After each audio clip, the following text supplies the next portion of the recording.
Alors bonjour à tous.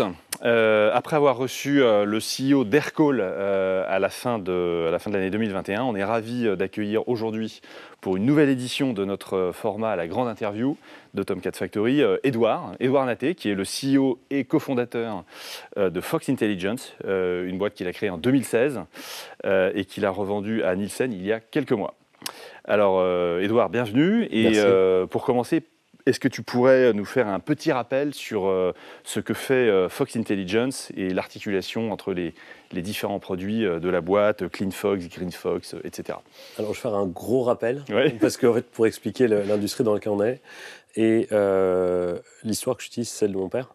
Mon père, c'est un type qui a été à un moment le roi du papier toilette en France. Le mec qui vendait le plus, il en faut un, et c'était mon père. Et donc, il vendait un produit absolument euh, pas saisonnier du tout, pas technique. Il ne se passe pas grand-chose sur le papier toilette. La seule chose qui soit passée, c'était pendant le Covid. Mais sinon, dans l'histoire du papier toilette, c'est le produit le plus chiant du monde. Et pourtant, il a acheté pendant après toute sa carrière, toutes les semaines ou tous les mois, des données de marché qui lui disaient dans tel supermarché, dans telle grande surface, voilà ta part de marché, voilà celle de tes concurrents, la promo du mec d'à côté, voilà comment elle a marché, etc. Et toutes ces décisions étaient prises là-dessus, sur des données de marché. Et ces données, c'est pas uniquement pour le papier toilette, c'est pour Danone, pour Nestlé, pour P&G, pour tous les mecs qui vendent du FMCG ou des biens durables. En fait, ils ont accès à des données de marché qu'on appelle des panels distributeurs. Et ces panels distributeurs, ils existent parce que les distributeurs donnent leurs données de vente à des Nielsen, des GfK, des NPD, des IRI, etc., qui sont des boîtes qui ont le meilleur business du monde. Ils reçoivent de la data des distributeurs, ils vont la nettoyer et la rendre digérable, digestible, enfin, elle pourra être digérée par les marques, et ils vont faire à peu près 40 milliards d'euros comme ça. Et ce business cartonne pendant 70 ans, arrive le e-commerce, et il y a des mecs comme Amazon qui disent vous êtes gentil, mais la data, je ne la donne pas parce que c'est ma force. Quoi. Mon business est basé là-dessus. Alors, cette industrie arrive sur un problème que l'industrie n'arrive pas à résoudre. Et là où Fox arrive, c'est sur la solution qui consiste à dire si on ne peut pas choper la donnée avec les retailers, on va les choper avec le consommateur. Et donc Fox, c'est quoi? C'est le plus grand panel consommateur qui ait jamais été créé en Europe, et maintenant dans le monde, de gens qui nous donnent accès à leur boîte mail, parce que dans la boîte mail des gens, il y a des reçus électroniques, et le reçu électronique, c'est le détail de toute la transaction avec le détail des produits qui ont été achetés, qui ont été faits par des consommateurs. Et donc Fox a dit, on va créer des applications qui vont rendre des services aux utilisateurs. C'est Clean Fox, c'est Mr. Fox, c'est demain Green Fox. On va avoir un consentement super éclairé en disant on prend vos reçus électroniques, on les anonymise, il n'y a pas de données perso. Ça, c'est un des points importants. On va être capable d'enrichir cette information. Ça veut dire comprendre que ça, c'est home and living, glassware, single glass, par exemple. Donc, on va catégoriser tous les produits. On va catégoriser les consommateurs. Et ensuite, on va avoir la possibilité de dire à Nestlé Purina sur, j'en sais rien, le dog food, sur la bouffe pour chien, en version croquette, c'est-à-dire en sec. Voilà, par rapport à Royal Canin, c'est quoi la part de marché la semaine dernière. Et donc on fait ça en France, en Angleterre, en Italie, en Espagne, en Allemagne, avec à peu près 1 200 000 panélistes. Et voilà. Donc ça, c'est l'idée de Fox. On est 70 à Paris et ça fait 6 ans qu'on existe. Excellent, merci pour ce rappel fort utile. Alors, si on commence par le début de l'aventure, on dit souvent ici chez Tomcat que devenir entrepreneur, c'est tout sauf anodin. Quand tu décides de te lancer dans cette aventure, donc en 2016, est-ce que tu peux nous raconter ce qui te pousse à devenir entrepreneur ou à redevenir entrepreneur plutôt et à choisir ce projet-là en particulier? Alors, ce qui m'a poussé à lancer Fox, c'est un texto de Amaury Sépulcre et de Thibaut Elzière de eFounder. Moi, j'étais entrepreneur, j'étais co-founder chez Rocket d'une boîte qui faisait des meubles et des décorations. C'est bien passé, on a introduit la boîte en bourse, c'était très chouette. Mais à un moment, je me suis rendu compte que j'avais été qu'à moitié entrepreneur parce que c'était pas ma boîte et que, à la limite, les meubles, c'était pas ma passion non plus, quoi. Et donc j'ai réfléchi à ce que je voulais faire et l'idée de Fox m'est venue et c'était un problème que j'avais rencontré, ça résolvait un problème que j'avais rencontré quand j'étais entrepreneur dans le e-commerce. Et j'ai codé un machin Et comme j'avais pas assez de courage, je l'ai mis de côté. Et puis, on m'a proposé un job. Le job, c'était d'être CEO d'une start-up qui était lancée par un très gros groupe mondial. Et juste la veille de commencer ce job, je rencontre les mecs d'eFounder et je leur montre mon machin. Et mon machin, tu appuyais sur un bouton et tout ce que tu avais acheté et qui était dans ta boîte mail apparaissait sur un écran. Donc je le fais, c'est marrant, il y a mes trucs qui apparaissent, le truc de ma petite sœur qui achète avec mon compte Amazon. Et puis Tib de eFounder le fait et là, le truc se met à streamer parce qu'il achetait plus de trucs que moi. Et il me dit, ça sert à quoi ton machin? Je dis, en fait, s'il y a 1 million de mecs qui appuient sur ce bouton, ce qui sera sur l'écran, c'est un des trucs qui vaut les plus cher au monde. Le plus cher au monde, parce que c'est ce que les gens achètent, et si on a 1 million de gens, c'est ce que les entreprises vendent. Et on se chauffe, on prend des bières et tout. Moi, le lendemain matin, je mets un costume, je vais à la Défense, je commence mon nouveau job de CEO. Au bout de 4 heures, je commence à bader. Je reçois un texto d'Amaury et de types qui me disent « Mais qu'est-ce que tu fous On commence pas une boîte ensemble ?» point d'interrogation. Je démissionne au bout de 4 heures, ce qui n'était pas ouf sur le moment.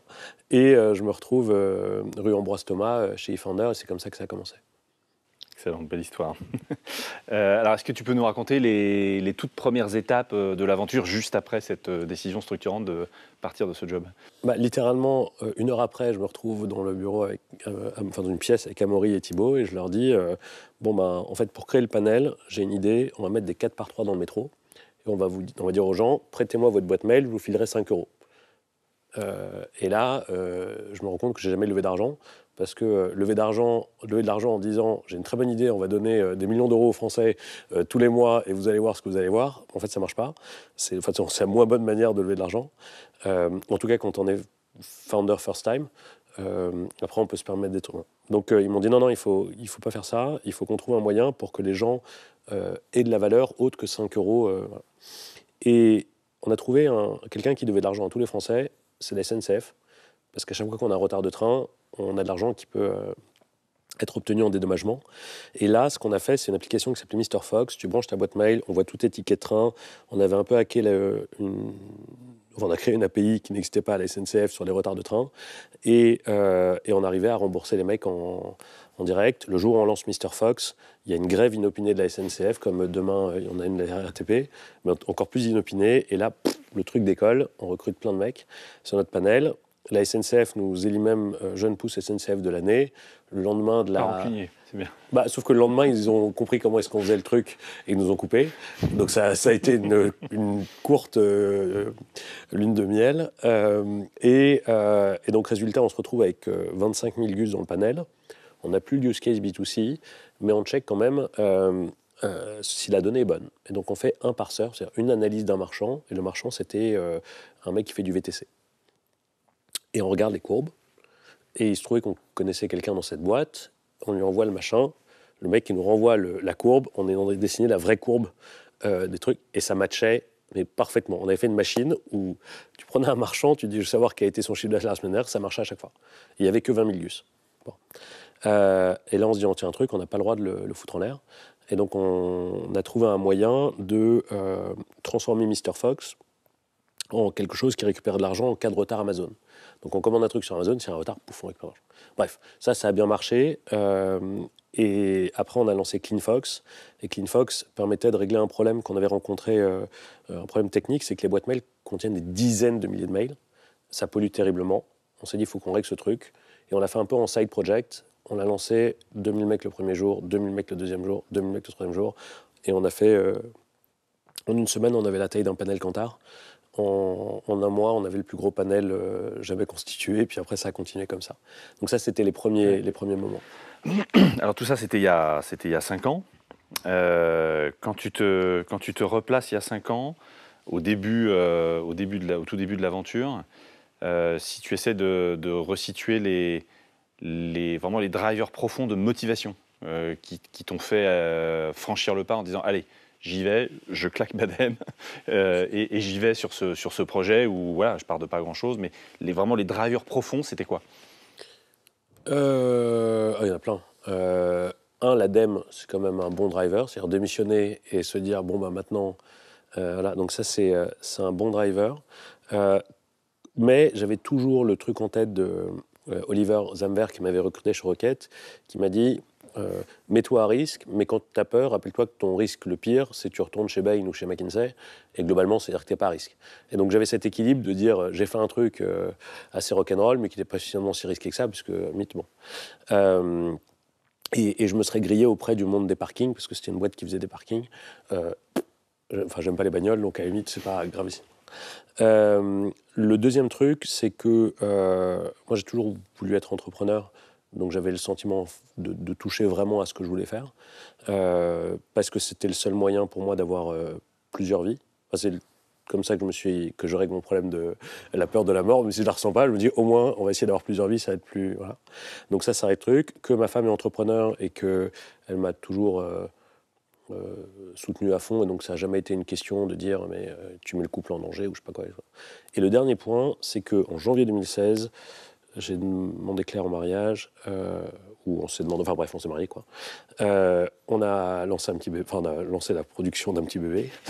On a acheté un appartement qui était un taudis qu'on a refait. J'ai démissionné et lancé une boîte. Et donc comme ça, je me dis, il faut que Ça, c'est fait.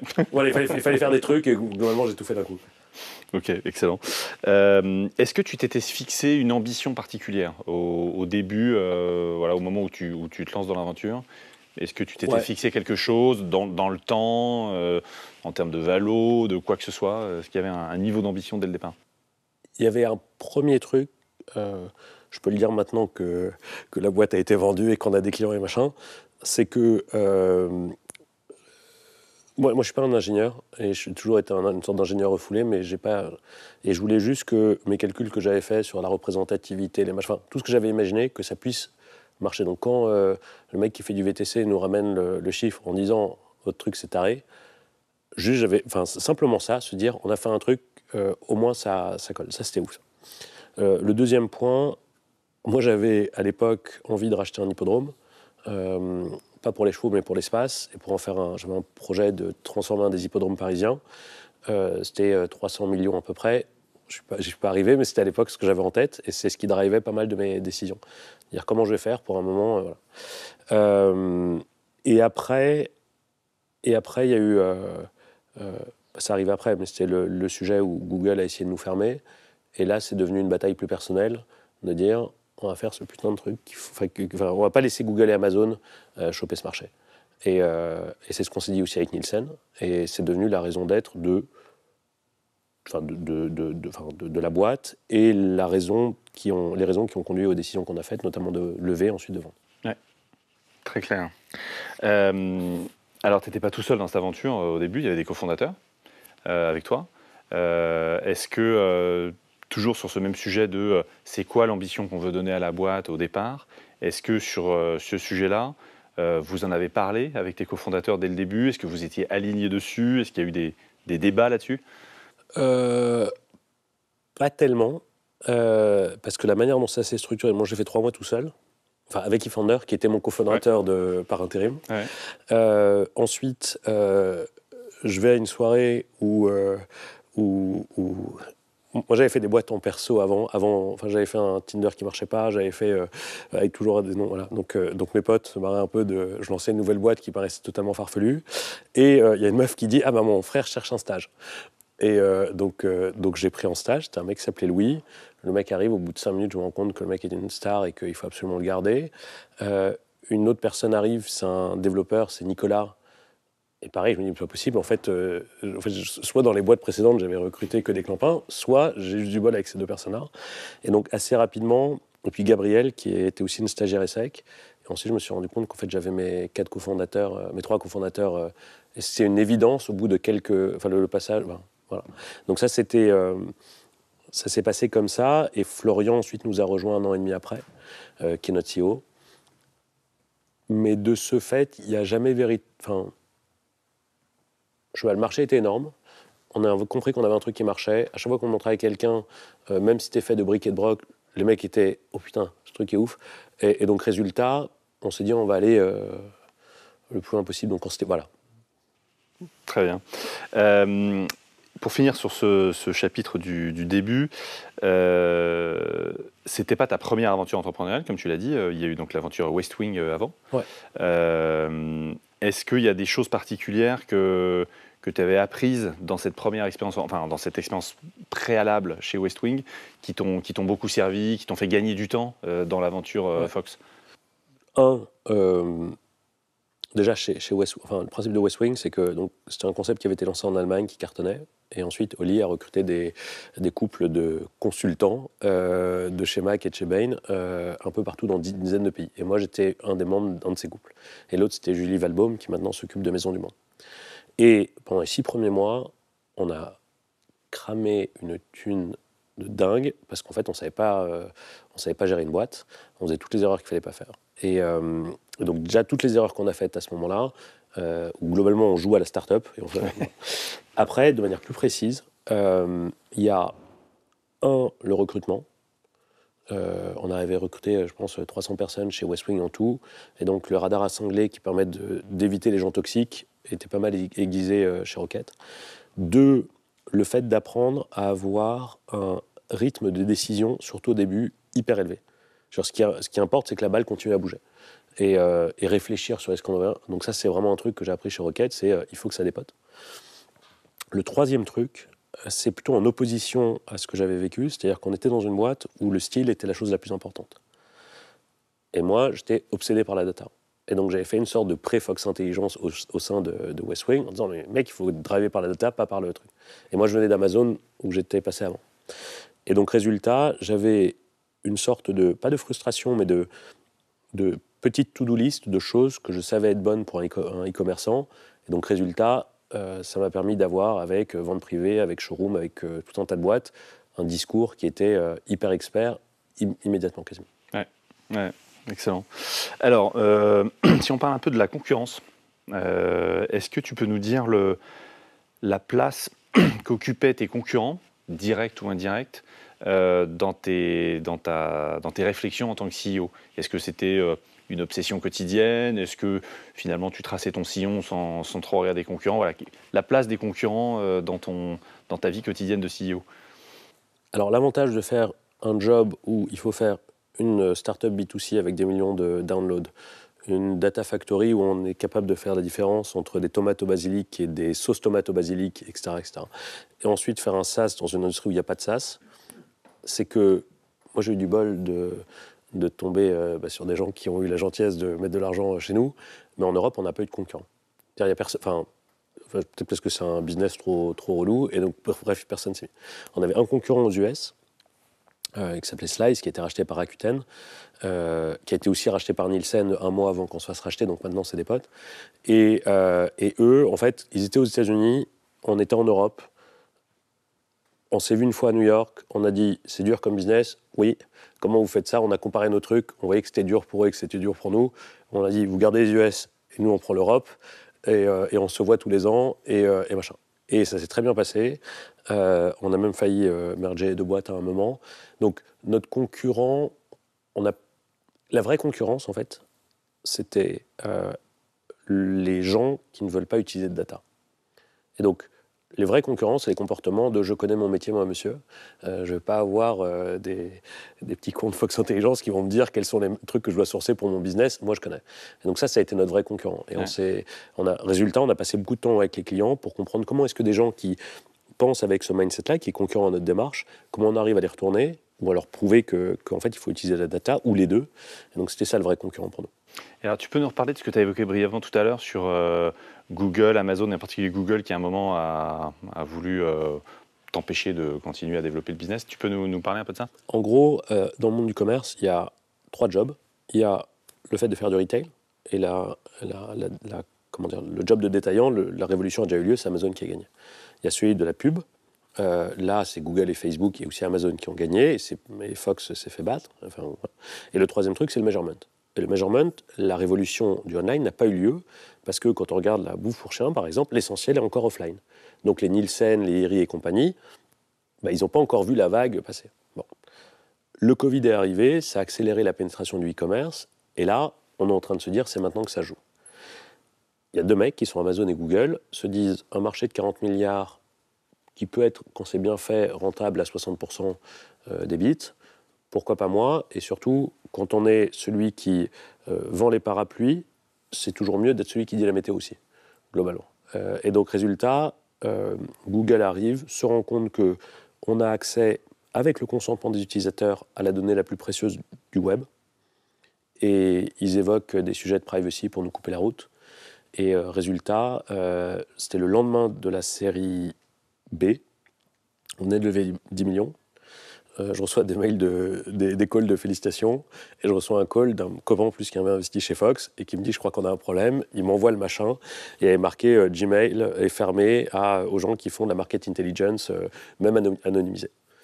Et donc là, c'est un peu dur. On appelle les invests. On leur dit « voilà, il y a ce problème-là.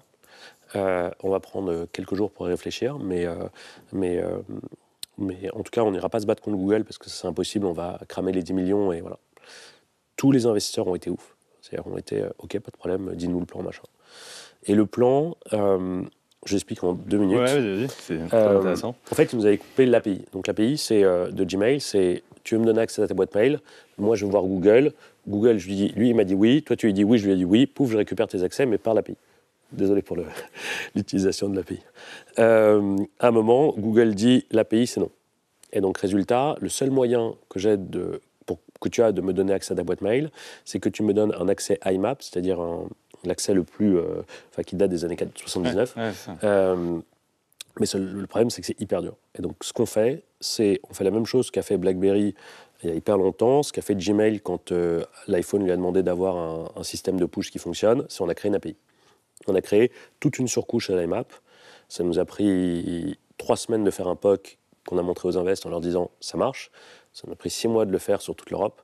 Et on a relancé de zéro la boîte de ce point de vue-là. Et ça a marché. Mais on a eu un peu chaud parce que c'était...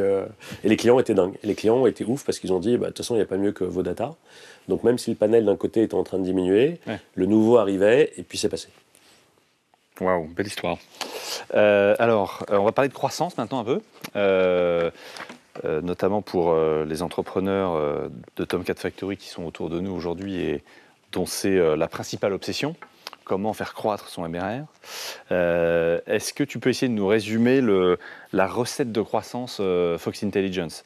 Est-ce que c'est avant tout une histoire de produit ? Est-ce que c'est une histoire de go-to-market ? Est-ce que c'est une histoire de culture de la boîte ? C'est quoi la recette de croissance ? Alors, plusieurs choses. Quasiment une des plus grosses leçons de Fox, c'est on ne s'improvise pas sales. Et la leçon pour moi, c'est je ne suis pas un sales. Alors, je peux lever de l'argent, pas un problème. Je peux convaincre quelqu'un en one-to-one de me suivre, mais de m'acheter un truc... Ça, j'y arrive. Très honnêtement, on a rencontré donc on a recruté un CRO qui s'appelle Mathieu, et j'arrive dans le premier meeting avec lui.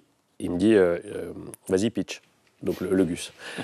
Donc je lui vends le truc et je le vois, mais enfin, il avait un niveau pas de dépit, mais presque de dégoût qui me fait mais est-ce que j'ai pris le bon, enfin, est-ce que le mec a de l'empathie parce qu'il me fait vivre un sale moment. Et il me dit en fait. T'as parlé 10 fois trop, t'as pas écouté quels étaient les problèmes du client, je vais te montrer. Et on a dans l'après-midi un deuxième call. Et là, le mec me montre que j'avais pas la méthodo. J'avais, comme au poker, je savais pas mettre l'ascendant psychologique sur le mec d'en face et que je savais pas vendre, quoi. Et donc lui est arrivé, il a mis tout un tas de process en place, mais surtout un mindset en place. On ne doit pas vendre notre solution. On vend de la data, c'est jamais parfait. On doit écouter le problème du client. Et le problème du client, il est au moins de 50 ou 100 millions d'euros. Donc notre prix, il ne faut pas avoir honte de dire le truc coûte 10 000 balles par mois. Et effectivement, quand lui le disait, et qu'il disait ça vaut 10 000 balles par mois, moi j'étais ouais, même 15 000. Enfin, alors que moi, quand je le disais, j'avais envie de dire. Quand Nielsen le dit, ça passe, quoi. Ouais, quand Nielsen dit 60 000 balles par mois, tout le monde est à l'aise. Donc, bref. Donc, ça c'est le premier truc, c'est. Il y a des gens dont c'est le métier. Le deuxième point, c'est que Fox est une boîte qui nécessitait, pour que le truc fonctionne, pour que ça puisse être vendu, d'avoir tout un tas de choses qui soient disponibles. Et pour, par exemple, vendre à Nestlé. Mais pour vendre à Deliveroo, par exemple, aujourd'hui, on travaille avec toute la food delivery. Tous les acteurs de la food delivery ont des requirements qui sont plus limités, on va dire, en termes de catégorisation des produits. Ils veulent juste savoir ce que le mec en face a fait. Bon. Et donc, il y avait le chemin de croissance qui est un truc hyper important. C'est de se dire, il y a des trucs plus simples que d'autres et qu'il faut à chaque fois prendre en considération la complexité que la boîte est capable d'absorber d'un point de vue opération. Et de simplement avoir la discussion avec les sales en disant, ben voilà, on va être capable de faire le gaming, parce que le gaming, c'est très simple à catégoriser, par exemple, comme produit, mais on va pas faire Steam, parce que Steam, il y a plein de couillons qui achètent des petits gems qui sont des downloadable content, machin, qui sont incatégorisables. Enfin, c'est des trucs très... Mais donc, c'est de tracer le chemin qui fait qu'on va jamais aller dans le rouge. Et voilà. Et après, nous, on a eu chez Fox quand même le sujet de switcher le mindset de la boîte, parce qu'on a été une boîte B2C au départ. Le but, c'était de... Genre, moi, j'ai collé des autocollants dans la gare pour dire télécharger Mr. Fox. Ouais, c'est notre obsession, c'était le compteur avec le nombre de gus qui se connectaient. Le deuxième truc, ça a été la data. Là, le compteur, c'était combien d'argent on dépensait chez AWS pour traiter chaque jour le truc. Et le troisième truc, on est passé au MRR, et à chaque fois, le mindset le changement de mindset doit être incarné par quelqu'un, et c'est dur que ça soit la même personne. Vraiment, c'est un truc il doit être porté sur, désormais maintenant c'est le MRR, et voilà. Donc ça a été un truc important. Tu peux nous raconter le recrutement de tes tout premiers sales? Comment ça s'est passé? Ce que tu en as appris aussi? Alors le tout premier sales, c'était quelqu'un qui venait de chez GFK et qui connaissait bien l'industrie. Et ça, pour nous, ça a été un truc... ça nous a fait vraiment comprendre comment est-ce qu'on devait un peu packager l'offre, etc. Mais pour autant, là où c'était différent avec GFK, pour lui, c'est que GFK, c'était comme Nielsen, c'est une machine qui marche avec un produit, etc. Donc je pense que pour lui, ça a été difficile. Il se trouve qu'il s'est accroché, il est toujours là, c'est une star, on l'adore, etc. Mais lui, il a fait son chemin de pèlerin jusqu'à ce que ça soit prêt. Et à l'époque, on n'a pas décidé de faire grandir l'équipe sales tout de suite, parce qu'en fait, notre premier sales a été en fait une sorte de product manager. En fait. Parce que voyant que le truc n'était pas tout sec, ouais. Il nous a aidé à dire, mais en fait, moi en tant que vendeur, j'ai besoin de ça, le client il a besoin de ça, etc. etc. Donc, si le produit n'est pas sec, c'est bien d'avoir un sales qui est capable de formuler des specs pour dire, ça, ce truc, il serait mieux comme ça. Ouais. Et alors, sur la base de ça, qu'est-ce qui, selon toi, fait la différence entre un sales qui est bien, qui est bon, et vraiment l'extra mile, le super bon, quoi? Qu'est-ce qui va faire cette différence? Je veux dire, c'est quasiment une question de personne, dans le sens où c'est un trait de personnalité d'être un chasseur, de ne pas avoir peur de décrocher son téléphone. Moi, j'ai peur, quand je téléphone, j'ai peur de gêner, même quand c'est mes parents. Enfin, le premier truc que je dis, c'est est-ce que je te dérange pas? Alors qu'un type ou une nana qui est habité par la volonté de vendre, ce truc-là est juste remplacé par je suis sûr que je vais t'apporter une solution, donc je ne suis pas gêné, et puis je t'appelle, et puis je te rappelle. Moi, je me suis pris 2 semaines d'un truc qui s'appelle Jab 101, qui est une sorte de bootcamp au sein de Paris, où on appelle des gens, où on les appelle par leur prénom, on les tutoie, et le premier truc qu'on me dit, c'est j'aimerais bien prendre un petit déjeuner avec toi. Et je me suis rendu compte pendant 2 semaines que c'était pas fait pour moi, et donc pour répondre à ta question, je pense que c'est un des gens qui adore ça, mais vraiment qui adore ça. 2 qui sont à l'aise, pour pas une souffrance de faire le premier pas et de machin. Et 3, comment dire, qui ont avec les gens une relation. Enfin, c'est pas ils adorent chasser, mais ils aiment aussi l'animal qui chasse. Je sais pas comment dire. Ils adorent vraiment passer du temps avec. Voilà, donc c'est ça pour moi Ouais. Donc un niveau d'empathie hyper élevé. Et alors, 5 ans après, ou avec 5 ans de recul, quand tu regardes ton emploi du temps d'aujourd'hui, en tant que CEO d'une boîte qui s'est bien développée, etc., quelle est la fraction de ton temps de CEO que tu consacres à la chose commerciale, de près ou de loin? Et pour faire quoi? Je dirais la chose commerciale maintenant à laquelle je participe, c'est plutôt la partie marketing, c'est-à-dire aller faire le one-to-one Monaco, aller faire les points qui sont importants, parfois être sollicité quand c'est nécessaire sur il y a le PDG d'une grosse boîte de distribution qui pense que son cours a baissé à cause de nous, alors que bon, c'est pas nous. Donc des trucs très précis comme ça. J'essaie de pas être trop impliqué sur justement de pas être impliqué sur des dossiers opérationnels parce que ça c'est en fait finalement c'est très dur ensuite de décranter le niveau d'interlocuteur. Donc résultat ça me bouffe du temps. Donc c'est principalement sur la partie marketing. Pour finir sur cette histoire de croissance. J'imagine que les 2 années de crise sanitaire, Covid, boom du e-commerce, etc., ont été, on va dire, des drivers assez forts pour Fox Intelligence. Est-ce que dans ces 2 années-là, est-ce que tu as vu, on va dire, tes clients, tes prospects changer? Ouais. En gros, moi j'ai fait le confinement, j'ai eu la chance de pouvoir le faire à la campagne. Ouais. J'avais ma man cave que j'avais préparée, alors que j'allais très rarement à la campagne. J'avais mis vraiment l'écran, le machin, le truc. Ma meuf disait toujours tu t'en serviras jamais. Le confinement arrive, enfin je peux l'utiliser. Et donc je suis là, et là on commence à recevoir 2 types de coups de téléphone. Un, BFM et l'AFP, machin, en disant on a besoin de comprendre ce qui se passe sur le e-com parce que maintenant c'est devenu essentiel. Donc les médias ont changé totalement et on reçoit des messages encore aujourd'hui de toutes les grandes chaînes d'infos pour avoir des informations. On est même dans le rapport annuel de Carrefour aujourd'hui. Bref. Le deuxième truc, donc on a une place d'un point de vue. On était une société qui faisait du research, on est devenu une société qui fait de l'information. Et peut-être qu'un jour on deviendra un média. Bloomberg, c'est l'archétype de la société qui a fait le passage complètement. Ouais. Le deuxième truc, c'est la part des clients. On a reçu 2 choses. De la part des distributeurs, ils nous ont appelés en disant en fait, la donnée que vous livrez tous les mois, il faut livrer toutes les semaines. Sachant qu'on était tous en remote, faire changer le braquet, ça a été un vrai sujet, mais ça s'est passé. Et donc, d'un seul coup, on a grimpé en termes d'interlocuteurs dans les boîtes. C'était numéro 1, 2 et 3 de très très grosses boîtes françaises qui voulaient nous avoir au téléphone en disant qu'est-ce que fait Leclerc, qu'est-ce que fait machin, etc.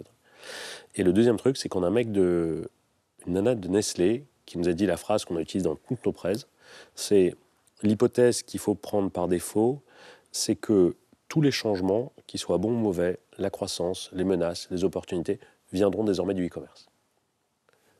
Et résultat, si on n'a pas accès à une donnée sur l'e-commerce, on ne voit pas le changement. Et c'était pas vrai avant, mais maintenant c'est vrai.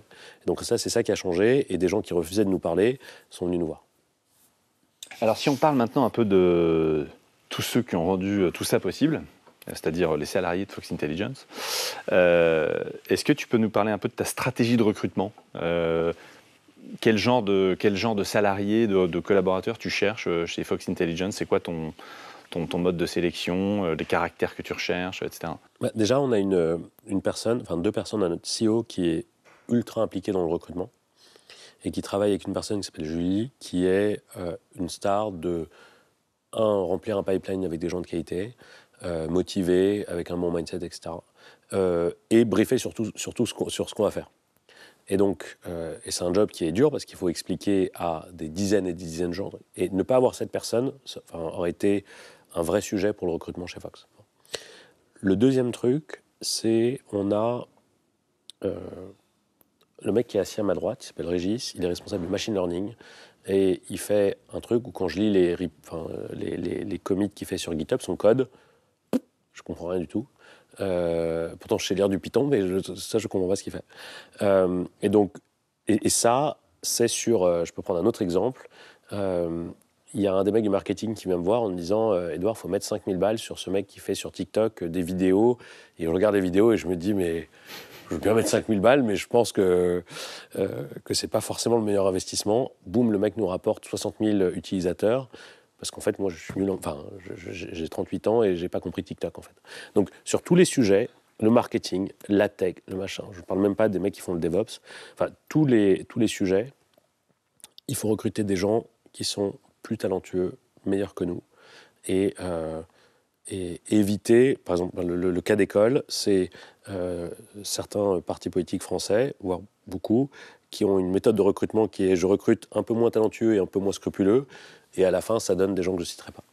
Et donc, nous, l'idée, c'est on a un petit machin dans la boîte, c'est on recrute toujours des gens plus talentueux que nous. Et ce que ça a comme implication très opérationnelle, c'est dire, quand une personne se dit « je vais recruter cette personne », c'est pas parce que le type ou la nana est sympa a le bon CV, a le bon machin, c'est qu'on est capable de dire de manière très précise, voilà ce que la personne a que l'on n'a pas aujourd'hui. En fait, ce crible, de dire, enfin comment dire, les seules personnes qui ont le droit de lever la main pour dire oui on le prend sont des gens qui, dans leur feedback, vont dire cette personne a sur le sales un drive, sur la connaissance du marché, sur une techno, sur un machin. Et le dernier point, en fait il y a un dernier point, c'est on a aussi une logique de ne jouer que sur les forces des gens. Et c'est-à-dire que on s'en fout que les mecs aient des lacunes. Enfin, si on prenait des gens lisses qui ont la moyenne partout, chez Fox ça n'aurait jamais marché. Et donc on a une sorte de bienveillance au sein de la boîte en disant ouais, à la limite que le mec qui soit sales, c'est une bille en statistique et que parfois il dit des âneries sur on a une corrélation, un R supérieur à 1, bon, un R2 supérieur à 1, bref, ce genre de truc, on s'en fout. Donc voilà, ça c'est un mindset aussi qui permet d'onboarder les gens et de sécuriser les gens et de faire grandir sur leur force. Ton niveau d'implication personnelle en tant que CEO dans le recrutement, comment tu interviens? Quasiment tout le monde en dernier tour, soit pour séduire, soit pour m'assurer que c'est pas un taré. Et aujourd'hui, comme on double les effectifs de la boîte, c'est 25% de mon temps en entretien. Enfin, c'est beaucoup de temps en entretien, c'est 1 ou 2 entretiens par jour. Même plus. 2 entretiens par jour. Ouais, donc très intense. Intéressant. Alors, un thème dont on parle beaucoup en matière de people dans la tech, c'est le thème de la... Ouais, vas-y, pardon, vas-y. Au recrutement, j'ai trouvé un truc. Alors, après, les mecs qui rentrent dans la boîte se moquent de moi, mais je raconte l'histoire de Aristide Boucicaut, comment il a créé le bon marché, etc. Et pourquoi ce type... Et donc, je raconte l'histoire. Et donc, souvent, les personnes sont un peu surprises. Pourquoi ce mec-là me raconte un truc, j'ai rien demandé. Et en fait, de voir comment les gens arrivent à recréer une conversation, déjà à démontrer qu'il y a de l'intérêt pour le truc que je raconte, ou au moins le faire semblant. 2, créer une conversation sur la base de ce que je raconte. Et 3, rebondir en disant, bah, tiens, ce mec, il est dingue parce qu'il a créé les soldes, je sais pas quoi, les vitrines, les machins, les trucs. Et plus que de faire des tests techniques, moi, mon job, c'est raconter une histoire et voir comment les gens chopent l'histoire. Et c'est le meilleur truc que j'ai trouvé so far pour faire la différence entre les gens, pour essayer de recruter des gens que j'aime bien, qu'on aime bien. Quoi. Et donc, je disais, un des thèmes du moment, c'est la diversité, en particulier dans les boîtes tech. Comment ce sujet-là, toi, tu l'as abordé chez Fox Intelligence où est-ce que tu en es en termes de diversité chez Fox Intelligence et quelles sont les actions que tu as pu mettre en œuvre et comment tu appréhendes ce thème? Mal dans le sens où la perf on est complètement sous le par. Après le par. On a fait beaucoup plus court. Bref. Pas bon quoi. On n'est pas bon quoi. On n'est pas bon. On est un comex quasiment exclusivement masculin. Il y a une femme dans le comex. Et la mauvaise excuse, c'est de dire on est sur un domaine dans lequel la majorité des sujets qu'on aborde sont des sujets où on a quasiment que des mecs qui se présentent. Voilà. Et ça, c'est la mauvaise excuse parce que, en fait, depuis peu de temps, on s'est un peu forcé à avoir une population plus féminine et c'est en train d'arriver. Donc, si on se force à le faire, ça arrive. Et après, juste, Non, je n'ai pas d'autres points que de dire on n'est pas bon sur ce sujet-là. Et il faut s'en donner les moyens si on veut y arriver, quoi. Il faut s'en donner les moyens. Alors, on a des sujets sur lesquels on s'implique, sur des sujets mais qui sont pas en rapport avec la diversité. Par exemple, sur des sujets qui sont des efforts supplémentaires. Par exemple, sur la formation, sur le fait de... aujourd'hui, il y a la fresque du climat qui fait partie des programmes qui sont faits par nos propres employés, etc. Sur le sujet de la diversité, j'avoue qu'on on a encore du taf à faire. Et on a mis du temps, c'est marrant parce qu'on a mis finalement pas mal de temps à le mesurer en fait. Pour une boîte qui fait de la data, c'est un deuxième péché. C'est ça. Non, mais c'est que... Et maintenant, on mesure tout, on a un truc qui s'appelle l'Ipsum qui permet de mesurer comment les gens sont, etc. S'ils se sentent bien et tout, et d'avoir ce genre d'éléments, mais on a été très mauvais sur le point. Alors maintenant, on va parler d'international. Fox Intelligence, donc le panel, c'est, si j'ai bien compté, France, Allemagne, Italie, Espagne et UK. Ouais. est-ce que tu peux nous parler de la façon dont tu as approché l'international, la croissance internationale chez Fox Intelligence, c'est-à-dire quel a été ton processus de décision pour aller sur un pays ou pas y aller, et y aller quand et est-ce que tu peux nous dire en gros c'était quoi un peu les conditions de succès, les facteurs clés de succès pour Fox Intelligence pour aller dans un pays, quoi. Quelles devaient être les conditions réunies pour y aller, quoi. Alors, je fais une minuscule parenthèse, que nous, la première expérience qu'on a eue de l'international, en fait, c'était pas sur les clients, c'était sur l'équipe. On a une partie de l'équipe qui est en Ukraine, ce qui est un sujet, parce qu'on pense un peu à eux en ce moment, parce que ils sont dans une situation, en plus, ils sont vraiment à la limite, et eux, ils parlent russe d'ailleurs, donc ils sont les premiers impactés. Et ça, juste, pardon, ça s'est fait de manière totalement naturelle, qui est des types nous ont proposé de nous aider, et on a lancé cette équipe, et voilà.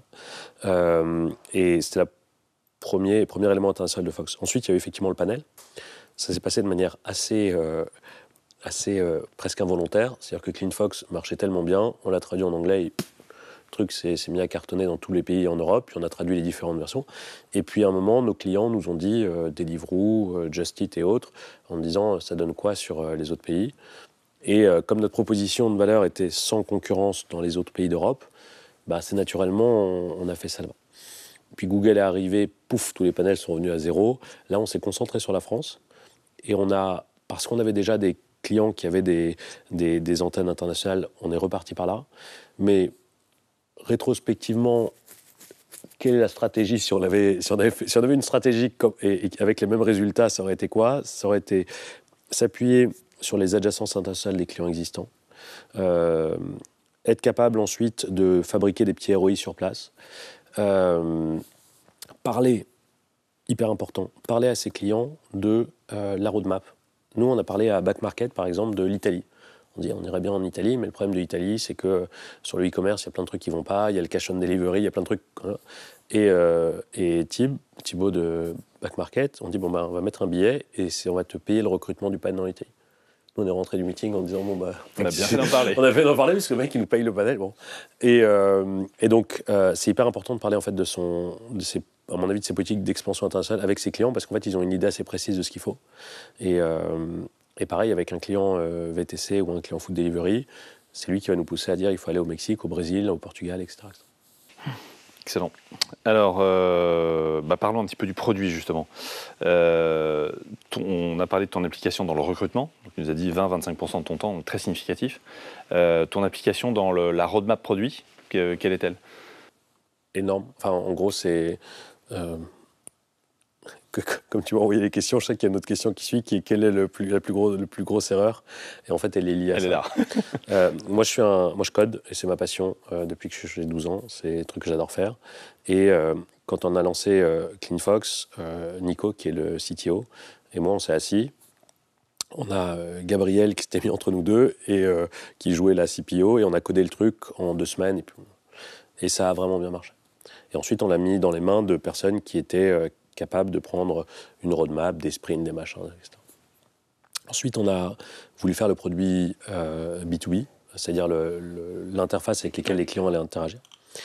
Et là, on a eu 3 itérations en ayant fait une erreur qui était de prendre de se mettre dans les mêmes conditions que nos concurrents qui n'arrivaient pas à le faire.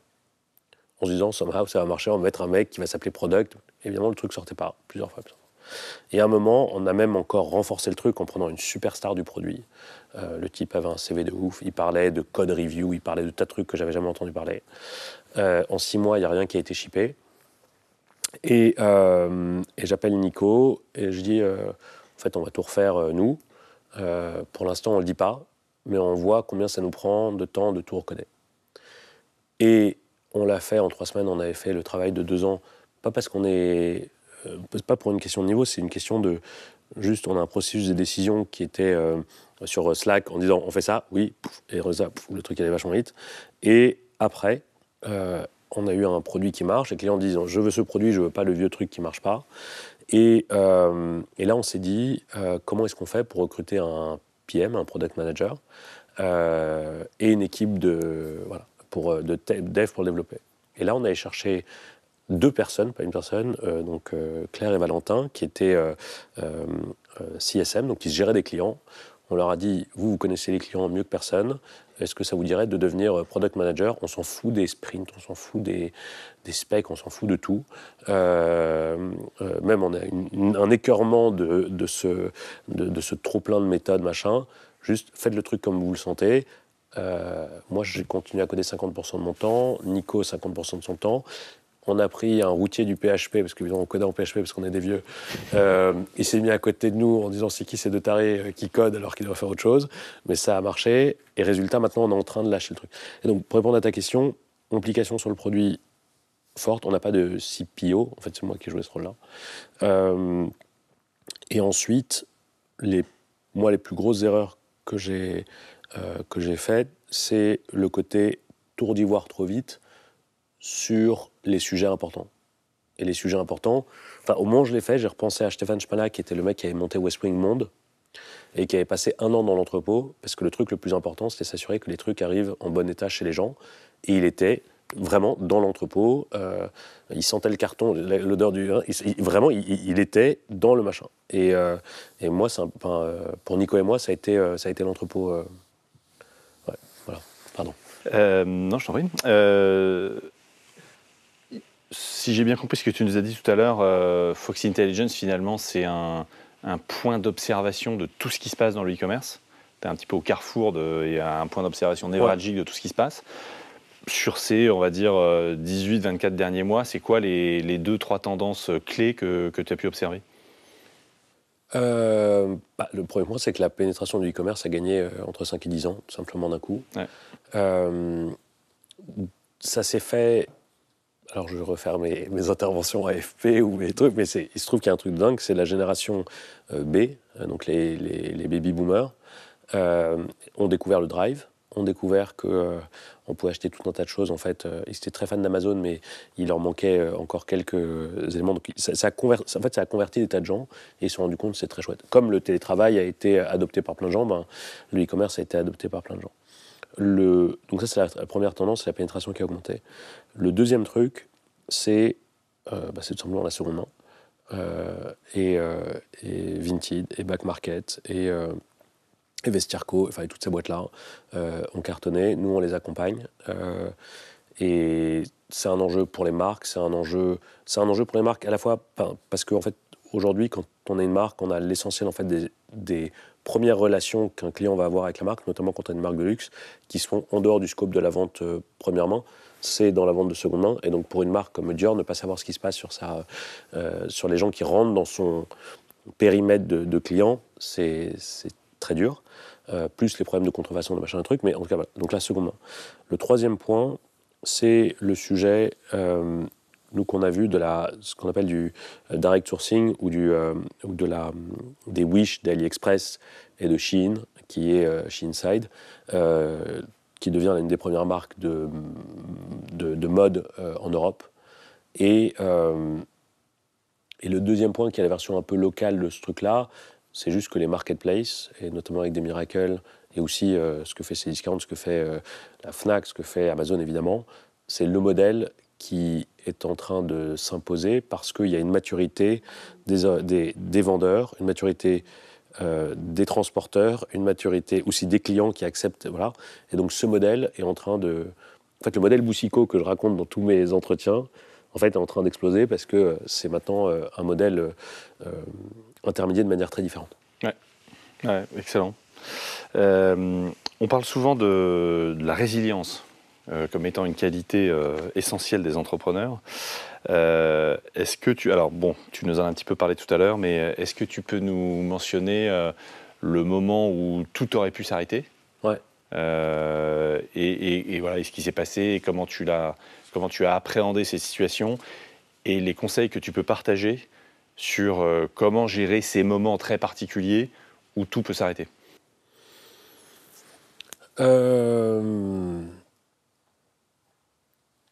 Alors, quand on a vendu la boîte, quasiment le mot résilient, c'est dans tous les gens qui... Mais ces mecs sont hyper résilients. Alors que, c'est bizarre, mais c'est pas le compliment le plus sexy. Mais bref, je pense qu'il y a une chance de dingue qui a été pour Fox au niveau de ses investisseurs. Ça veut dire qu'on a jamais, surtout qu'on venait d'avoir, on avait 10 briques sur notre compte, et on peut se dire, est-ce qu'on doit rendre l'argent, la question se posait vraiment. On annule la soirée. Non, exactement. La soirée, il n'y a même pas eu d'annonce dans les journaux qu'on avait levé 10 millions. Enfin, ça a été assez compliqué. Donc, c'est là où le fait d'avoir bien choisi ses investisseurs, ses business angels, était un truc qui était hyper important. Mais vraiment hyper important. C'est dans ces moments-là que ça compte. Il y en a un dans les trucs marrants. Il y en a un qui dit, de toute façon, moi, je write off toutes mes lignes à chaque fois que je fais un truc, donc je m'en fous. Il y en a un autre qui m'a dit, on te fait confiance et monte une autre boîte, t'as une super équipe, monte une autre boîte, c'est pas de ta faute, machin. Thibaut, lui, le mec de eFounder, m'a mis dans un WhatsApp qui s'appelait Les Gafaisés, dans lequel il y avait Simon de App Gratis, lui qui s'était fait défoncer par Apple à l'époque. Donc j'ai eu un café avec lui où pareil, il m'a donné les bons conseils et il m'a dit de toute façon, il n'y a pas de... Entre continuer ou s'arrêter, en fait, vraiment, il n'y a pas de bonne... une solution meilleure que l'autre, tout simplement parce qu'on ne sait pas si les solutions qu'on va mettre en place vont pouvoir permettre de sortir la boîte. Donc, rétrospectivement, on sera incapable de dire si c'était la bonne solution. En même temps, je suis très content de ce qu'on a fait, de la décision qu'on a prise. Mais voilà. Donc, on se déstresse. Et ensuite, c'est le fait de, toujours dire la vérité. Parce que la tentation de, que ce soit les investisseurs, les employés, les proches, de dire non, en fait, tout va bien. En fait, elle est immédiate. C'est le premier réflexe qu'on a, c'est rentrer en disant à Claire, ma femme, non, en fait, tout va bien. Donc, c'est juste dire les trucs. Et le deuxième point, c'est le moment où il faut bricoler. C'est le moment où il faut, bricoler dans le sens, il faut trouver une solution. Et puis, même si ça ne tient pas, si on prouve que c'est un nouveau chemin, on le code. Et ensuite, on remonte la boîte comme ça. Ça a été vraiment comme ça que ça s'est passé. Ta communication avec l'équipe, donc on dit la vérité à l'équipe, mais est-ce qu'il y a d'autres choses que tu retiens de la communication avec les collaborateurs dans ce moment très particulier? Il y a plusieurs choses. Déjà, la com n'est pas initiée par nous, elle est initiée par Google, qui a eu la gentillesse de le dire à tout le monde avant de nous le dire. Donc, résultat, on arrive un matin, le message est passé sur Slack, tout le monde se regarde en disant qu'est-ce qui va se passer. Donc il y a eu un meeting où j'ai lu texto la lettre que j'ai envoyée aux investisseurs et je leur ai dit voilà, c'est ça le truc. Et puis ensuite on met des jalons dans le temps. On dit on va se voir dans... En fait il y avait un truc qui était très important, c'est d'avoir mis l'idée en tête de tout le monde que c'était la faute de personne sinon de Google. Et donc personne n'avait à s'en vouloir. Donc on est là. Une énorme merde nous tombait dessus. Et il faut juste pas commencer à dire c'est la faute d'un tel qui a favorisé Google sur machin truc. Non, c'était le premier point. Le deuxième point, c'est juste rappeler la mission et la vision de la boîte. Il y a un monde dans lequel il n'y a pas Fox, où c'est les gens qui vendent la pub et qui vendent des trucs, qui vont aussi... voilà. Et je me souviens que j'ai raconté l'histoire de Duracell. Je dis, vous racontez Duracell, un de ses premiers revendeurs, c'est Amazon. Un de ses premiers fournisseurs, parce qu'il utilise AWS et machin, et qui dépense de la pub chez Amazon. Le type qui est son premier concurrent avec Amazon Basic, c'est Amazon. Et vous voudriez que ce mec-là, pour savoir si il a bien fait son travail, c'est Amazon qui lui dise « moi, ça ne me va pas ». Et c'est vrai pour des milliers et des milliers de marques. Et notre job, c'est faire en sorte que ce truc-là, ça soit nous, que ça soit indépendant. Et donc, la mission et la vision, soit c'est bullshit, et à ce moment-là, c'est pas un outil qui permet de faire... Soit c'est un vrai machin. C'est dans ces moments-là Google et Amazon, c'est nos ennemis, entre guillemets. On se bat pour la mission. Et puis ensuite, il y a le truc des jalons. C'est dans 3 semaines, on est capable de sortir ça. Après, si on n'avait pas été capable de sortir le truc, je pense que ça se serait arrêté. Mais voilà. Donc on va parler un peu de financement maintenant. Tu as fait un site, tu as fait une série A, tu as fait une série B. Est-ce que tu peux partager de façon très simple et rapide les quelques leçons que tu retiens sur comment faire en sorte que ça se passe bien, de trouver les bons investisseurs qui te correspondent, etc. Alors, le parcours de Fox a été, on a levé un site de 200 000 euros donc auprès de eFounder. Ensuite, une série A, on voulait faire 6. Mais il se trouve que, en fait, comme le projet était un peu à 3 bandes, en fait, on a fait un truc, d'abord 1, et si on arrive à avoir tel KPI, il y a 5 ou 6 de plus. Et ensuite, on a levé 10. Donc, on a une série A qui était fragmentée en deux parties. Ce qui est un des éléments importants parce que il ne faut pas lever pour lever. Si à un moment, il peut y avoir des marqueurs qui disent, bon voilà, on a passé une étape, à ce moment-là, on peut prendre ces marqueurs pour essayer de... Enfin, les gens n'aiment pas prendre du risque pour prendre du risque. Et donc, résultat, ça a été un élément important, c'est faire une série A en deux parties. Je pense d'ailleurs que c'est un peu comme ça que Tomcat Factory parfois anticipe le truc, d'avoir plutôt un truc à 1 million et ensuite d'aller lever 5 ou 6 de plus. Nous, c'est ce qu'on a fait et ça a été une manière de normaliser au début, enfin, plutôt faire en sorte que les sujets de levée n'allaient pas accaparer trop de notre temps parce qu'en fait, on était sur un rail où on dit voilà, on lève 1 million maintenant. Si on a 400 000 utilisateurs, qu'on vend la data 2 fois et qu'on a recruté pouf, pouf et pouf, à ce moment-là, quasiment les 6 millions viennent après. Donc ça a été important. Ensuite, un des points importants, c'est Jean de la Roche-Brochard qui a vu mon pitch et qui, en gros, me l'a défoncé et on dit, en fait, on lève de l'argent parce qu'on règle un problème. Et donc, c'est quoi le problème? Pourquoi est-ce qu'il n'a pas été résolu? Ça, c'est important parce que souvent, on ne peut pas le résoudre. Alors, comment est-ce que nous, on va le résoudre? Et qu'est-ce que ça représente comme opportunité? Et ensuite, on peut raconter les autres trucs qui ne comptent pas, mais si on a ces 4 points qui sont là, c'est le pitch qu'il a sur Medium, ça aide énormément le fait de faire rentrer les gens dans le process. Et notamment, moi, on a toujours tendance à penser que les gens sont plus au courant de ce qu'on fait ou de l'industrie dans laquelle on est. C'est pour ça que je parle toujours de mon père et de son papier toilette au début. Parce qu'en fait, il y a plein de gens qui ne savent pas, par exemple, qu'il y a un marché de 40 milliards qui consiste à savoir combien est-ce que Moltonel a fait par rapport à Lotus, par exemple. Enfin, pour tous les autres marchés aussi. Ouais. Et donc voilà, c'est avoir une approche qui est que même ma grand-mère pourrait mettre des ronds dans la boîte parce qu'elle a compris en tout cas ce qu'on faisait. Ouais. Ça, c'est un truc qui est hyper important. Alors si on parle des événements plus récents, on va dire, donc la vente à Nielsen il y a quelques mois, ouais. Est-ce que tu peux nous dire le raisonnement qui a été le tien pour te dire ouais, c'est le bon moment, c'est le bon moment pour céder le capital de la boîte versus continuer l'aventure, etc. Quel a été ton cheminement pour arriver à cette décision? Quand j'étais dans ma man cave pendant le confinement, on reçoit un call d'un premier mec qui veut nous racheter, parce qu'il entend parler de nous partout. Parce que ça devient indispensable pour lui de se réinventer, parce que c'était un des concurrents de Nielsen. Et donc là, on est entouré de... Enfin, je prends contact avec quelqu'un qui était un copain d'un mec de la boîte, qui s'appelle Joy, et c'est JP Bouland, et qui déjà aide à juste... Ça n'a rien coûté au mec de t'appeler pour lui dire qu'il est intéressé par ta boîte, donc déjà on se calme. Et voilà comment il faut aborder ces sujets-là. Et donc c'est une discussion sur laquelle le fait d'avoir été accompagné, je n'ai pas été accompagné pour la levée de fonds, mais pour ça je l'ai été, a été d'une aide incroyable. Je suis absolument persuadé que ça n'aurait pas eu lieu, la vente n'aurait pas eu lieu s'il n'y avait pas eu un accompagnement et j'aurais fait toutes les conneries qu'il ne fallait pas faire. Ensuite, quand Nielsen a fait sa term sheet ou a signifié de l'intérêt, c'était des gens qu'on connaissait déjà.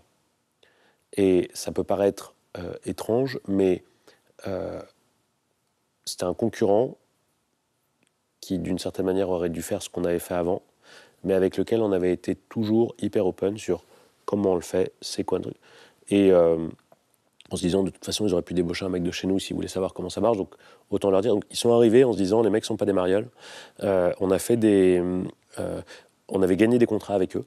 En Purina, on l'avait gagné avec eux, PNG, on l'avait gagné avec eux, etc. Ah oui, faire offline, digital, offre combinée. Exactement. Enfin, donc on arrive, ils étaient même venus faire une vidéo au bureau en disant Fox Intelligence, on les approuve pour le digital.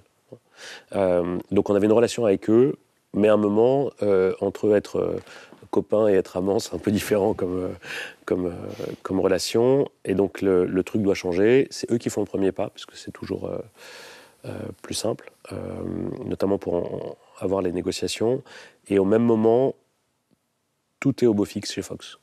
On double notre chiffre d'affaires en 6 mois, on recrute des superstars comme Mathieu, on a, etc., etc. Et on a une term sheet pour lever. Mais il y a un moment où on se dit, est-ce qu'on repart pour un tour avec quand même le risque que la somme que Nielsen est prêt à mettre sur la table, ça veut dire la somme avec laquelle il va se battre contre nous. Et au bout d'un certain moment, c'est une question, est-ce qu'avec tant d'argent, ils ne seront pas capables de faire ce qu'on fait? Voilà. Le deuxième truc, c'est qu'ils sont vraiment sympas. C'est-à-dire que c'est des gens avec qui on s'entend super bien, on gagne des contrats commerciaux ensemble. Et le troisième point, et là ça revient toujours au truc de la mission et de la vision, c'est que les mecs sont habités par la même vision que nous. C'est-à-dire qu'il y a, leur marché est en train de changer. Est-ce que c'est Google ou Amazon? Ou est-ce que ce sont des gens indépendants qui ont un rapport au client un peu différent? Et quand on s'est aligné sur la vision, en fait, tout le reste a déroulé. Et puis on a eu vis-à-vis des employés aussi la possibilité de faire un truc bien, de continuer à avoir une boîte qui était indépendante, de prendre une tâche supplémentaire, de continuer à être Fox. Et donc ça, c'était bien.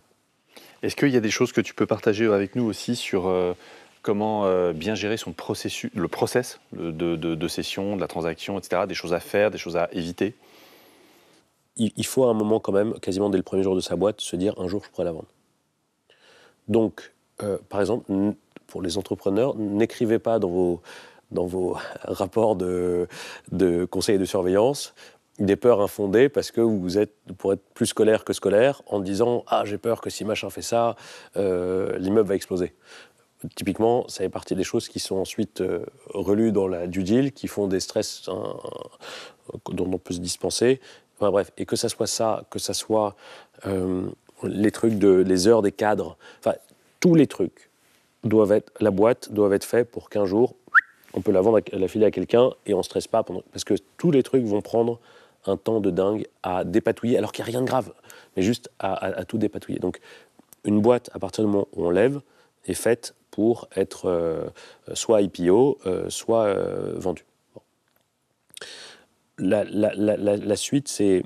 Donc une fois qu'on a un dossier suite, c'est avoir des relations hyper fortes avec les mecs, avec les gens qui sont en face. Et avoir plusieurs canaux de discussion, des gens avec qui on peut prendre... Alors, eux, c'était aux États-Unis pour la moitié, mais à partir d'une certaine heure, moi c'était après le foot, le mardi et parfois le jeudi, mais je pouvais appeler la directrice de la strat aux US et avoir une discussion en disant ça avance, machin, machin. Avoir une checklist de tous les points qui est fait au début.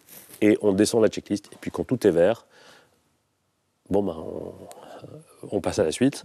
Et ça, c'est un truc hyper... Donc c'est un process qu'on peut préparer, qui est éminemment humain, et qui doit être hyper tenu au collier.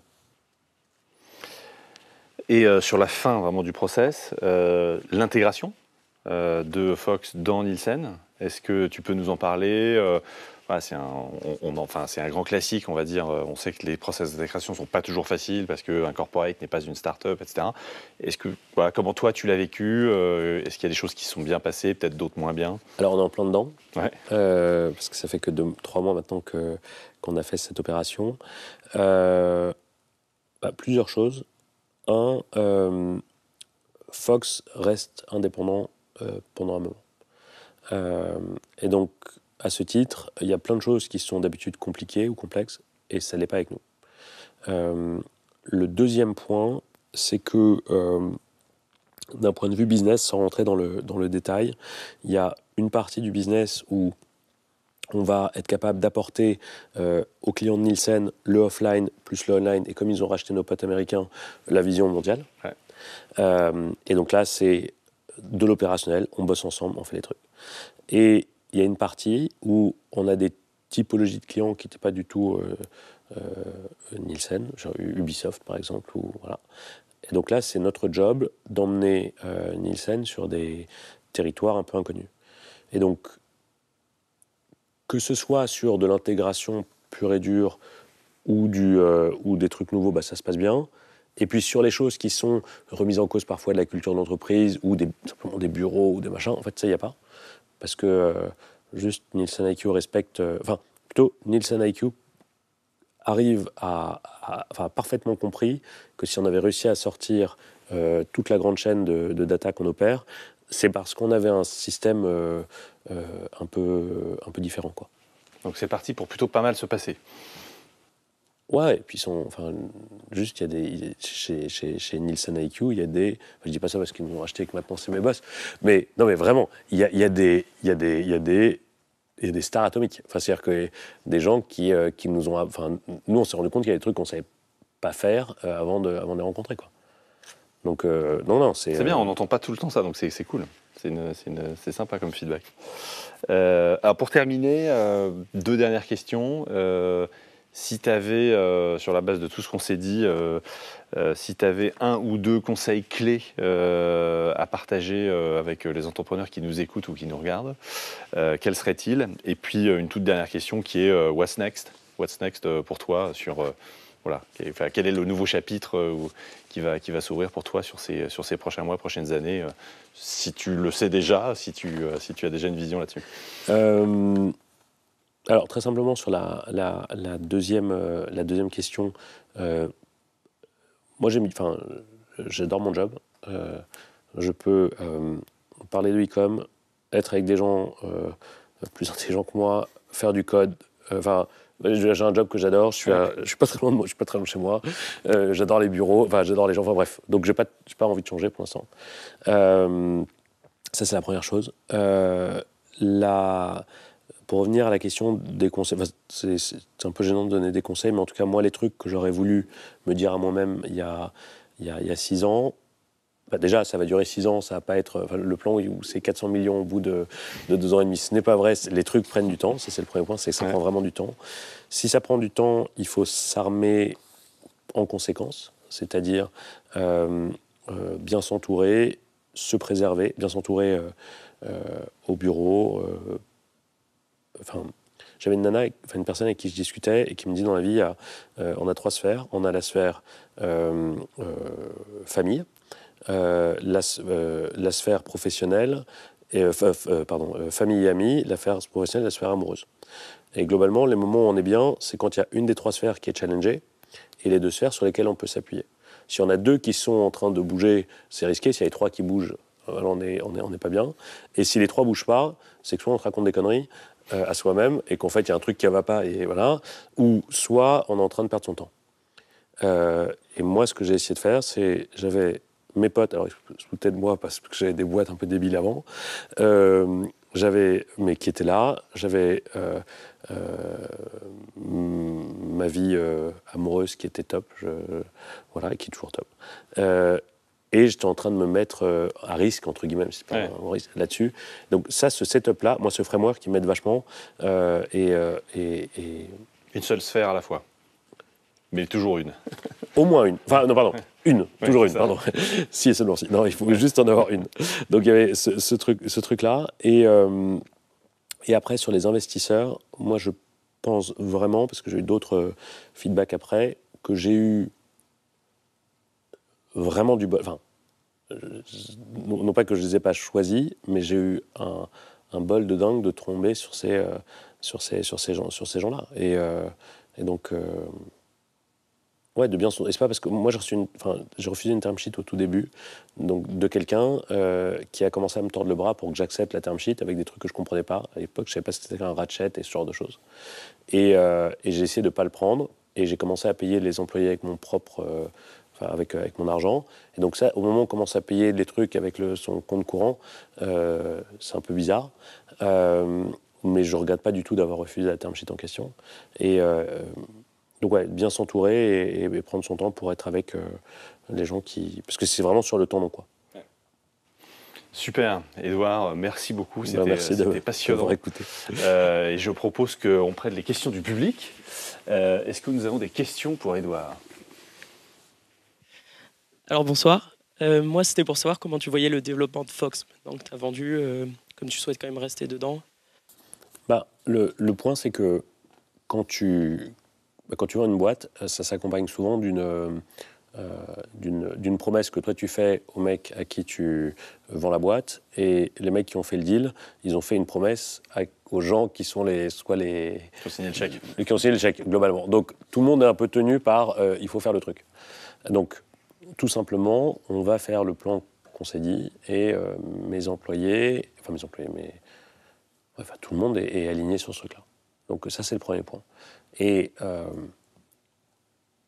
il y a 10 000 tentations quand on est une start-up qui débarque dans un grand groupe de faire on va tout changer et machin, etc. Mais là, nous, on a une mission à faire. Voilà.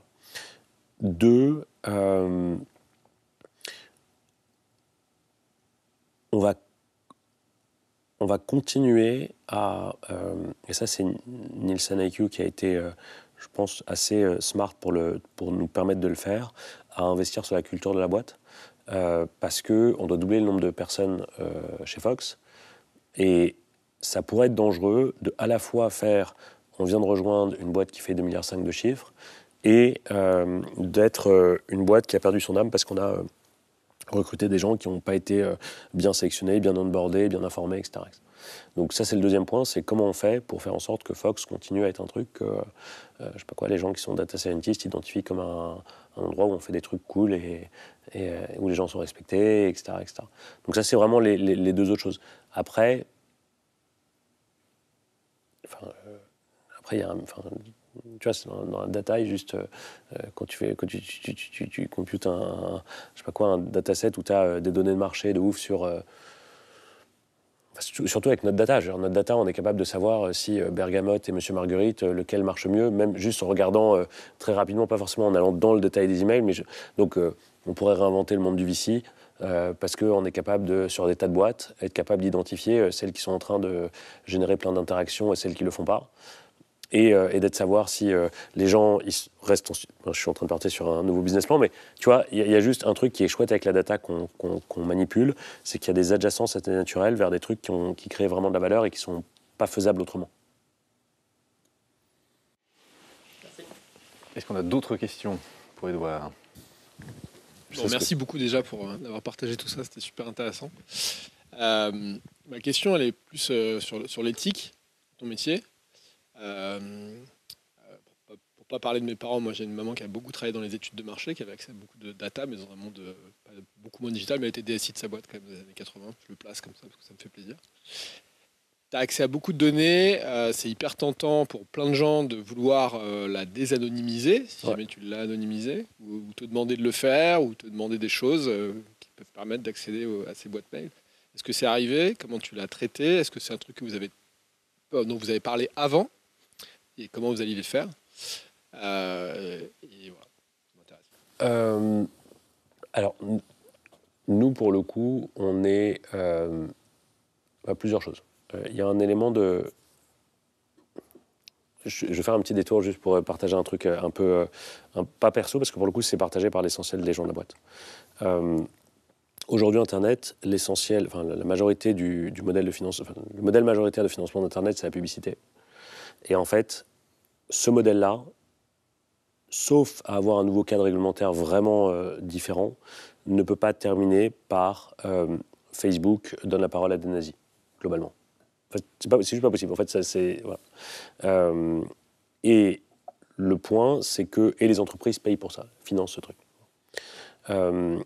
Nous, ce qu'on s'est dit, c'est qu'on va faire un business dans lequel, au lieu de permettre aux entreprises de crier plus fort, on va leur dire, ou d'acheter une mitraillette et de tirer sur tout le monde, on va leur dire, on va te rendre plus intelligent sur ton marché, on va t'expliquer comment ça fonctionne le vent, et on va te filer un snipe, et tu vas faire... Désolé pour la truc, mais globalement, on préfère rendre les entreprises intelligentes plutôt que les rendre addictes à la publicité. Bon. Donc quand on va voir un client, on lui dit, on n'est pas Google, on n'est pas Facebook, on n'est pas Criteo, on n'est pas machin, on va pas t'aider à targeter des gens parce que, je sais pas quoi, madame vient d'accoucher, donc résultat, on va leur mettre des couches à fond, etc. Ce qu'on va lui dire, c'est, voilà, parce que je suis dans les couches en ce moment, je pense à ça, on va dire, voilà, une personne qui achète de la bouffe bio pour soi, et en fait, où est-ce qu'elle achète ses couches, quel est le produit, donc, on arrive à chaque fois avec l'idée de dire, on n'est pas là pour vous aider à crier plus fort, on est là pour vous aider à chuchoter plus intelligemment. Voilà. Est-ce que ça nous a été demandé quasiment à chaque fois? Mais pas vraiment demandé, on est d'accord qu'on ne peut pas faire ça. Exemple, un type dans la food delivery voit qu'il y a une fuite de ses gus chez Uber Eats. Et que dans ceux qui partent, il y a une petite frange des mecs qui sont ceux qui dépensent comme des tarés. Et il dit, vraiment, vu le nombre de mecs qu'il y a dans le panel, si tu pouvais adresser ces gens-là, c'est sûr que le ROI serait dingue. Et nous, ce qu'on leur dit, c'est non. Et en revanche, va regarder pourquoi est-ce que ces mecs-là se barrent. En fait, ils se barrent parce qu'il y a McDonald's qui avait signé une exclue avec Uber Eats que Deliveroo n'avait pas. Et donc, on va dire, en fait, plutôt que de dépenser de l'argent pour essayer de faire revenir des mecs sur lesquels tu n'as pas été bon parce que tu leur as pas servi le truc qu'ils demandaient, va péter l'exclusivité que Uber Eats a avec McDo, et ça sera le meilleur investissement marketing que tu vas faire de ta vie, mais va pas mettre de la thune sur ces mecs-là, parce qu'aujourd'hui, ton offre marche pas. Et donc, résultat, Deliveroo, Just Eat, casse l'exclu de Uber Eats avec McDo, et le flux de la paume se barre. Et donc, nous, notre job, je reprends, je suis désolé, c'est... Le premier point, c'est on apprend aux entreprises qu'elles peuvent être plus intelligentes avec la data. Et 2, on leur dit que les 10 € qu'ils ont dépensés maintenant, vaut mieux pas les mettre chez un mec qui vend de la pub, mais quelqu'un comme nous, qui va leur permettre de faire des trucs qui, en plus, sur la durée, sont tellement plus rentables, quoi. Vraiment beaucoup plus rentables. Quand on... Je sais pas, si on dit à un mec qui vend des meubles et de la déco, il a oublié de vendre des matelas, parce qu'il avait une idée que les matelas, en fait, il fallait s'appeler Peda et Casper et machin, et qu'en fait, on lui montre que ses concurrents, ils vendent du matelas, et que, en plus, un matelas, désolé pour rentrer dans le détail, mais quand on achète un matelas, c'est un produit qui est génial, pour 2 raisons. Un, parce que comme on dort dessus tous les jours, en fait, ça a un impact hyper fort sur la qualité des cohortes. Quelqu'un qui a acheté un matelas, en fait, chez Maison du Monde, je ne sais pas chez n'importe qui, il va racheter beaucoup plus souvent que s'il avait commencé son parcours avec un autre produit. Et on a vu ça chez West Wing aussi. Le deuxième truc, c'est que si tu augmentes le nombre de jours où le mec peut rendre son matelas, comme il se sera débarrassé de son matelas précédent, il te le rendra jamais. Mais ça, c'est l'autre machin. Le problème avec les matelas, c'est que tu ne peux pas les stocker parce que ça prend feu. Mais tout ça pour dire quoi? Que toute notre approche, c'est quel est ton problème? Le e-commerce, j'y comprends rien. Ça doit représenter combien le e-commerce dans ton plan? Le mec dit, ça doit représenter 250 millions. Ah. Comment tu t'y prends? Voilà, j'ai une stratégie où je vais avoir un peu la marketplace, je vais avoir du direct sell, etc. T'es dans la mode, c'est qui le mec qui cartonne en direct sell? Lacoste, parce que Lacoste.com c'est taré. Lacoste, il opère ses propres, c'est leur marketplace. Donc tu commences à aller faire le truc, et tu dis, et puis juste, moi je sais tout sur Lacoste. Et je peux te dire ce qui marche pas, etc. Et puis sur Hilfiger, et puis sur machin, sur truc. Donc tu m'as dit que ton problème était à 250 millions. Tu as 2 choix, soit tu vas mettre 250 millions de pubs parce que c'est ton premier réflexe, soit tu vas payer 10-15 000 € par mois pour avoir Fox, et juste, tu seras... c'est comme si tu avais bossé 10 ans dans le machin et que tu pouvais te donner des conseils à toi-même pour le coup. Merci. Est-ce qu'on a une autre question pour Édouard? Bonsoir, merci beaucoup, c'était super intéressant. On pourrait rester des heures, en fait, je pensais que c'était... une question sur les grandes décisions que tu as dû prendre. Et donc, tu disais que tu étais entouré, et d'ailleurs entouré de gens assez, qui faisaient des choses que tu ne savais pas faire, et c'était justement pour ça que tu t'étais entouré d'eux ou que tu les avais recrutés. Tu es cofondateur, ou justement dans ces décisions importantes de vendre une boîte, vous en avez parlé, comment ça s'est fait sur l'alignement ou dans l'autre décision qui a été qu'est-ce qu'on fait, est-ce qu'on continue, on continue pas, j'imagine que c'est dans les moments de doute comme ça, comment ça se passe? Alors il y a un peu 2 types de décisions, je trouve, dans les boîtes. Je ne vais pas théoriser le truc, mais en t'écoutant, je pensais à ça. Il y a les décisions où, à un moment, il y a une des personnes qui prend son risque. Par exemple, quand on avait recruté le ponte du product et machin, et qu'à un moment j'ai dit on vire lui, mais aussi son équipe de dev, les designers, on vire tout le monde. C'est que c'est une première fois dans l'histoire de Fox qu'on se séparait de gens. Et avec Nico, on a déjà codé un truc qui semble marcher, et on va recoder tout. Et je sais qu'un CEO, ça ne doit pas coder, qu'un CTO, ça ne doit plus coder, que machin, que truc, mais c'est une décision et on prend le risque. Et donc là, il y a un truc qui est, parce qu'on se fait confiance et parce que juste on reconnaît tout ce qu'on est arrivé dans une impasse sur un système, qu'on est d'accord qu'il y a une personne, entre guillemets, qui prend le risque. Et donc là, il y a un engagement de résultat, de timing, de machin, c'est comme ça que ça... Enfin, pas de flou entre les... Donc ça, c'est la première chose, c'est les décisions sur lesquelles il y a un des membres de la team, ou 2 des membres de la team, qui dit on prend le risque. Et puis après, est-ce que si ça n'avait pas marché, c'est la vie, puis on en discute, et puis on voit comment on fait. Mais au moins, c'est important de se dire, et puis il y a des décisions qui sont un peu différentes, qui sont, il faut onboarder tout le monde. Parce qu'il ne faut pas que... Et le disagree and commit, qui est quelque chose qui est quand même ce que les managers doivent exiger des gens qui bossent avec eux, parfois ça ne marche pas. Parce que typiquement sur la vente d'une boîte, il faut qu'on soit tous embarqués pour le faire, etc.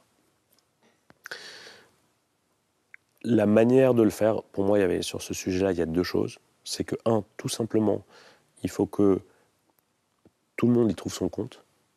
Donc les déséquilibres de shares, même s'ils existent, il y a forcément des manières, en tout cas, de trouver dans l'earn-out ou dans la manière de structurer des promesses, des machins, et toujours faire en sorte que les gens ne se sentent pas, qu'on ne soit pas foutu de leur gueule, quoi. C'est la première chose. La deuxième chose, c'est le fait d'avoir pas de déficit d'information, notamment sur les sujets de vente, parce que ça, c'est des choses qui créent une défiance terrible, même si c'est rien passé. Juste appeler les gens en disant en fait, ça se passe bien, ça avance, ou juste ils comprennent rien, ou je sais pas quoi, fait que les gens peuvent... que sur ces décisions comme ça, pour arriver à un consensus, il faut que tout le monde y trouve son compte et qu'il n'y ait pas de déficit d'information. Et moi, par exemple, je pense qu'il y a des moments où j'avais rien à cacher, mais juste parce que ça prenait plus de temps que prévu, etc. Il y avait peut-être qu'est-ce qu'il faut natter, ce truc est censé arriver, on était censé boire du champagne à cette date-là, le truc est toujours pas là, et donc voilà, c'est juste communiquer. Et puis quand ça va mal, il y a le truc de un chef, c'est fait pour cheffer, de Chirac. Et non, mais juste à un moment, il faut prendre ses responsabilités et dire le truc va se passer comme ça. Mais finalement, c'est pas le 49.3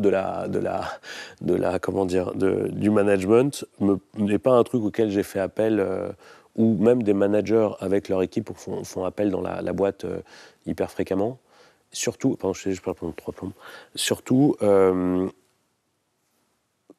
prends un exemple sur le fait il y a des investissements qu'on fait dans la boîte sur le marketing, par exemple. Moi, je suis une bille en marketing, en tout cas B2C, et maintenant le mec qui s'occupe du marketing B2C, donc lui, il pourrait me demander 200 000 balles pour courir tout nu sur TikTok, je lui donnerais 200 000 balles s'il me dit que c'est bon. Non, mais vraiment, non pas vraiment, mais si voilà. Le deuxième truc, moi par exemple, quand je dis, en fait, Nico et moi, quand on dit, il faut qu'on investisse du temps sur le fait de baisser la productivité pour un moment, mais on va créer un outil qui va permettre donc c'est un choix. Louis, Flo, etc., ne remettent pas en question ce truc-là. Quand Flo dit il faut qu'on repense tout le process, et que nous on se regarde en disant merde c'est chiant parce qu'en plus on n'aime pas les process, mais qu'il dit il faut le refaire parce que sinon ça va pas scaler, etc. En fait, le track record de chaque personne dans la boîte fait qu'en fait il n'y a même pas besoin d'imposer le truc en disant comme ça et pas autrement. C'est juste qu'aujourd'hui il y a des domaines où les gens ont fait leurs preuves et que voilà. Est-ce qu'on a une dernière question pour Édouard avant de fermer le banc? Non, c'est tout bon. Eh bien, Édouard, encore une fois, merci beaucoup d'avoir répondu à toutes nos questions. C'était vraiment passionnant. Et je vous donne rendez-vous très bientôt pour une nouvelle édition de la grande interview de Tomcat Factory. Merci beaucoup. Merci.